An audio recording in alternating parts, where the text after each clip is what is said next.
ప్రాంతం నెట్టివేయబడ్డది. అంటే శాసనసభలో తెలంగాణ ప్రాంతం నుంచి గెలిచిన శాసనసభ్యుడు నా తెలంగాణకు జరిగిన అన్యాయం గురించి మాట్లాడలేకుండా గొంతు నొక్కిన సమయం. అంటే అదే అధర్మం రాజ్యం వెళ్ళడం. ధర్మం దారి తప్పి 6 సూత్రాలు కావచ్చు, ప్రెసిడెన్షియల్ ఆర్డర్ కావచ్చు, పెద్ద మనుషుల ఒప్పందం కావచ్చు, అన్నీ తుంగలో తొక్కి తెలంగాణకు నీళ్లలో, నిధులలో, నియామకాల్లో, చివరికి తెలంగాణ యాసకు, భాషకు, తెలంగాణ జాతి గౌరవాన్ని దెబ్బతిని బాధలో ఉన్న సమయంలో నేనున్నాను అంటూ బయలుదేరిన నాయకుడు కేసీఆర్. ఆ కేసీఆర్ గారే లేకపోతే ఇవాళ తెలంగాణ వచ్చి ఉండేదా? ఎంతో మంది తెలంగాణ ఉద్యమాన్ని ప్రారంభించినా గమ్యాన్ని చేరుకోలేకపోయారు. కానీ కేసీఆర్ చచ్చుడో తెలంగాణ వచ్చుడో అని ఎత్తిన జెండా దించకుండా త్యాగాల పునాదుల మీద ప్రాణాన్ని సైతం వదులుకోవడానికి సిద్ధపడి తెలంగాణ సాధించిన కేసీఆర్ జన్మదినం ఈరోజు. ఇది తెలంగాణ ప్రజలందరూ, ఈ రాష్ట్రం అందరూ కూడా కేసీఆర్ గారు అంటే ఎంతో అభిమానం. నిజంగా చరిత్రలో చాలామంది ఉంటారు, కానీ చరిత్ర లిఖించదగిన విధంగా అంటే ఒక ఉద్యమాన్ని ప్రారంభించి ఒక కల కని ఇవాళ రాష్ట్రాన్ని సాధించి ఇవాళ హిస్టరీలో నిలిచిన నాయకుడు, చరిత్ర పుటల్లో శాశ్వతంగా నిలిచే నాయకుడు కేసీఆర్. మరి నిజంగా చెప్పాలంటే కేసీఆర్ గారు ఈ రాష్ట్రాన్ని సాధించిందంటే త్యాగాల పునాదుల మీద సాధించారు. కేసీఆర్ గారు చేసిన త్యాగాలు ఇన్ని అన్నీ కావు. ఈనాడు నిన్న కౌన్సిలర్ ఎన్నికలు జరిగినాయి. ఒక కౌన్సిలర్ పదవి కోసమే ఎంతో ఏమేం జరిగిందో, కాంగ్రెస్ బీజేపీల అక్రమ సంబంధాలు, అక్రమ కలయికలు, అక్రమ పొత్తులు, చైర్మన్ వైస్ చైర్మన్లు పంచుకోవడం చూసాం. పదవి కోసం ఏ రకంగా ఇలా తమ వైరుధ్యాలు, సిద్ధాంతాలు పక్కకు పెట్టి కాంగ్రెస్ బీజేపీలు ఎలా కలిశాయో చూసాం. కానీ అదే కేసీఆర్ గారు పదవులను గడ్డిపోచల్లాగా ఎమ్మెల్యే పదవిని, డిప్యూటీ స్పీకర్ పదవిని, ఎంపీ పదవిని, కేంద్ర మంత్రి పదవిని, ఎన్నో పదవులను గడ్డిపోచల్లాగా త్యాగాలు చేస్తూ తెలంగాణ జాతిని ఏకం చేస్తూ రాష్ట్రాన్ని సాధించిన నాయకుడు కేసీఆర్. నిజంగా ఆ త్యాగాలే లేకపోతే, ఆ ధైర్యమే లేకపోతే ఇవాళ తెలంగాణ వచ్చిన ఎన్ని త్యాగాలు, ఎంతో. అసలు నిజంగా నాకు తెలిసి చరిత్రలో కేసీఆర్ తిన్నన్ని తిట్లు, ఆయనకు పెట్టినన్ని శాపనార్థాలు, ఆయన మీద జరిగిన దుష్ప్రచారాలు బహుశా ఏ నాయకుడి మీద జరిగి ఉండవు. రకరకాల కుట్రలు, ఒక రకమైన కుట్రలు కాదు.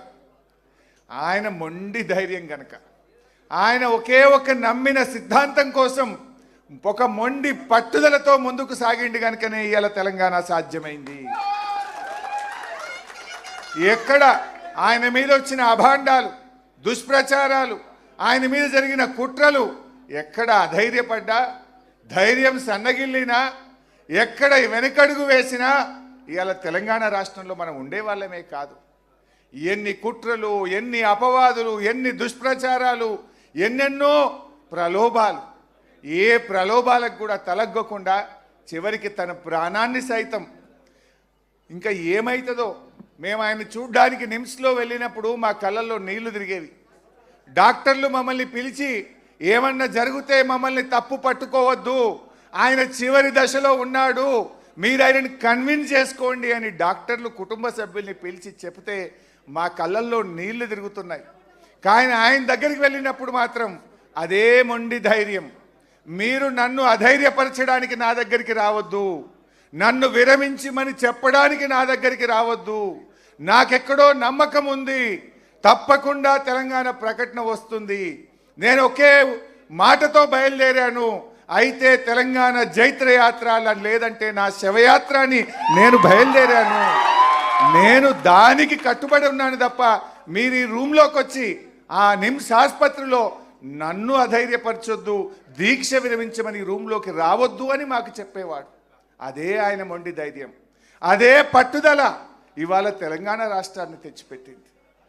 ఇలా కేసీఆర్ ఒక నాయకుడిగే కాదు, ఒక ఉద్యమకారుడే కాదు, తెలంగాణలకు పాలన చేత కాదు, తెలంగాణ వస్తే నక్సలైట్ల రాజ్యం అవుతుంది, తెలంగాణ వాళ్ళకు పరిపాలన రానే రాదు అని మాట్లాడితే దేశమే అబ్బురపడే విధంగా, దేశమే ముక్కు మీద వేలేసుకొని తెలంగాణ ఆచరిస్తుంది, భారతదేశం అనుసరిస్తుంది అన్నంత గొప్పగా ఈ రాష్ట్రాన్ని నడిపి చూపిన నాయకుడు కేసీఆర్. కేసీఆర్ ఒక ఉద్యమకారుడు, కేసీఆర్ ఒక చరిత్రకారుడు, కేసీఆర్ ఒక పాలనా దక్షుడు అని ఇలా చరిత్ర పుటల్లో నిలబడ్డారు. మన మిషన్ కాకతీయ, మన మిషన్ భగీరథ, మన కేసీఆర్ చేపట్టిన ఎన్నెన్నో కార్యక్రమాలు ఈ దేశానికి మార్గదర్శకంగా ఒక దిక్సూచిగా నిలబడ్డాయి. సరే, ఈరోజు కేసీఆర్ గారు ఒక నాయకుడే కాదు, ఇవాళ అవ్వా తాతలకు ఆసరా పెన్షన్ ఇచ్చిన ఒక పెద్ద కొడుకుగా అవ్వా తాతలకు కేసీఆర్ నిలబడ్డాడు. కేసీఆర్ ఆడపిల్లల పెళ్లిళ్లకు కళ్యాణలక్ష్మి పథకం అందించి ఒక తోబుట్టుగా కేసీఆర్ చరిత్ర పుటల్లో నిలిచాడు. అప్పుడే పుట్టిన పసిపిల్లలకు కేసీఆర్ కిట్ అనే పథకం అందించి మేనమామలాగా నిలబడ్డాడు కేసీఆర్. రైతన్నల కోసం రైతు బంధు, రైతు బీమా, 24 గంటల కరెంటును మిషన్ కాకతీయ ద్వారా చెరువులు బాగా చేసి కాళేశ్వరం లాంటి ప్రాజెక్టును కట్టి పెండింగ్ ప్రాజెక్టులను పూర్తి చేసి రైతన్నలకు తోబుట్టుగా నిలిచిండు కేసీఆర్. ఇవన్నీ ఎవరు అవునన్నా కాదన్నా ఇదంతా ఒక చరిత్ర. అలాంటి కేసీఆర్ గారి గురించి ఎంత చెప్పుకున్నా తక్కువే. నిజంగా నాలాంటి వాళ్లకు 25 ఏళ్ళు ఉద్యమంలో, ప్రభుత్వంలో, ప్రతిపక్షంలో వారి అడుగు జాడల్లో నడిచినటువంటి ఒక గొప్ప అవకాశం ఇలా మాలాంటి నాయకులను ఎంతోమందిని తీర్చిదిద్దింది కూడా కేసీఆర్ గారే. ఎంతోమందిని ఇలా గొప్ప గొప్ప ఉద్యమకారులుగా, కార్యకర్తలుగా, నాయకులుగా, పాలనా దక్షులుగా, శాసనసభ్యులుగా, శాసన మండలి సభ్యులుగా ఒక కొత్త తరాన్ని తెచ్చింది కూడా కేసీఆర్ గారు.